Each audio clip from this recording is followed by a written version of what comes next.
महायुतीमध्ये उमेदवार कोण असेल याची चर्चा झालेली आहे. अजूनही महायुतीचा उमेदवार अद्याप जाहीर झालेला नाही. नाही, तो त्यांचा प्रश्न आहे, त्यांना कोणाला द्यायचं आहे. लोकशाहीत उमेदवार येतोच शक्यतो, आणि म्हणून तो त्यांनी द्यावा, कोणी द्यावं, त्यात आमचं काही विषय नाही त्या बाबतीत, आणि आमच्या शुभेच्छा आहेत जो कोण येईल ते. खरं तर कोल्हापुरातून एक समतेचा आवाज, पुरोगामी विचार जो आहे तो महाराजांच्या माध्यमातून दिल्लीत पोहोचतोय, कसं पाहताय?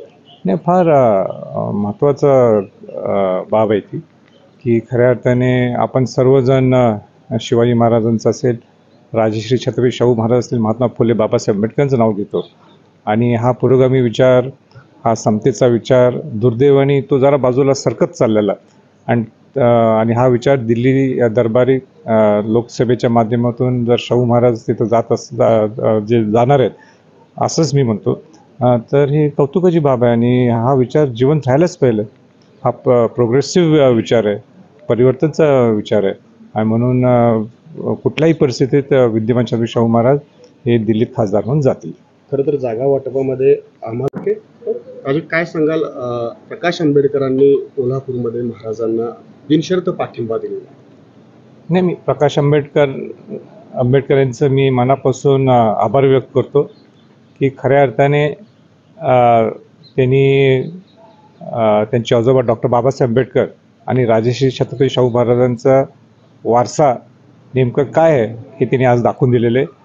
राजकारणाच्या पलीकडे सुद्धा थोड्या गोष्टी असतात, आणि इथं खऱ्या अर्थाने शाहू महाराजांचा, बाबासाहेब आंबेडकरांचा जो समतेचा जो पुरोगामी विचार आहे तो जो देशापर्यंत नेणं गरजेचं आहे, आणि विद्यमान छत्रपती शाहू महाराजांच्या माध्यमातून तो जाऊ शकतो, आणि म्हणून त्यांनी तो पाठिंबा दिला आहे. याबद्दल मी त्यांचा मनापासून परत एकदा आभार व्यक्त करतो.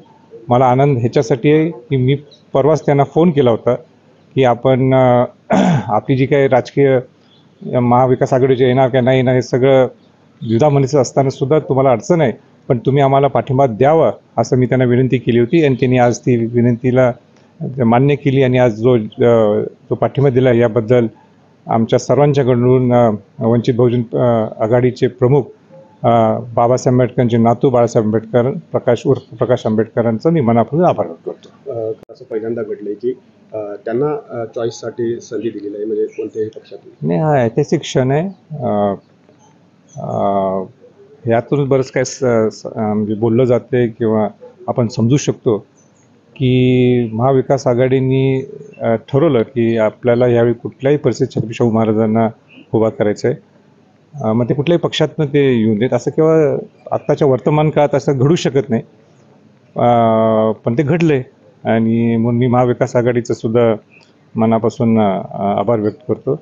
आणि म्हणून आता खरी लढाई सुरुवात झालेली आहे, आणि ती लढाई हीच आहे की आपलं विद्यमान छत्रपती शाहू महाराजांना आपल्याला कसं दिल्लीला लवकरच्या लवकर पाठवता येईल, आणि मोठ्या मताधिकाराने कसं पाठवता येईल या दृष्टिकोन सर्व नियोजन सगळं चालू आहे. शाहू महाराजांना एकीकडं 3 पक्षांनी उमेदवार देण्यासाठी पाठिंबा जाहीर केला, मात्र दुसरीकडं उदयनराजेंना भाजपमध्ये उमेदवारीसाठी दिल्लीवारी करावं लागते, त्यांना ताटकळत ठेवल्याची चर्चा. मी त्याच्यावर भाष्य करणं उचित नाही आहे. महाविकास आघाडीचे वेगळे इक्वेशन्स असतील, महायुतीचे इक्वेशन्स वेगळे असतील, आणि असं म्हणणं चुकीचं होईल की त्यांना आदर करत आहेत. त्यांना सुद्धा शेवटी दोन्ही छत्रपती आहेत, इकडं कोल्हापूरची गादी, तिकडे सातारची गादी आहे, आणि दोन्ही गाद्यांना तितकाच मान पूर्वी मिळत होता, आजही मिळतो, आणि पुढेही मिळणार आहे. म्हणून हे राजकीय इक्वेशन्सला आधार धरून ते तुलना करणं हे बरोबर नाही असं मला वाटतं. खरं तर महाराजांच्या माध्यमातून काँग्रेस पक्षाला एक मोठं बळ मिळालं असं मला निश्चित आहे. म्हणजे ही काही कोल्हापूरसाठी मर्यादित नाही आहे, ह्याचा इफेक्ट्स पूर्ण महाराष्ट्रातल्या सगळ्या महाविकास आघाडीच्या सगळ्या उमेदवारांना त्याचा फायदा होणार आहे, आणि का होऊ नये.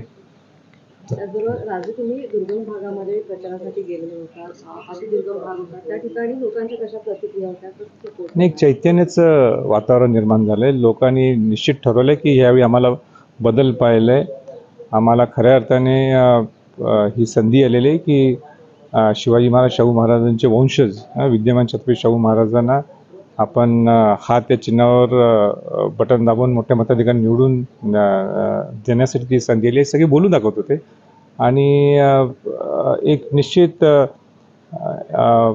सामान्य माणसांना कुठेतरी आम्हाला फसवलं गेलेलं एवढे वर्ष, आमचं कामं होत नाहीत, आम्हाला सेंट्रल गव्हर्नमेंटमधलं काही फंड येत नाही आहे, हे त्यांना ते दिसत होतं. आणि म्हणून त्यांनी मला बोलून अनेक ठिकाणी बोलून दाखवलं. यावेळी आम्हाला आमदार सांगतो काय कोणीच सांगेल, आम्ही ठरवलं आहे की ह्यावेळी छत्रपती शाहू महाराजांना आम्ही मतदान करणार आहोत.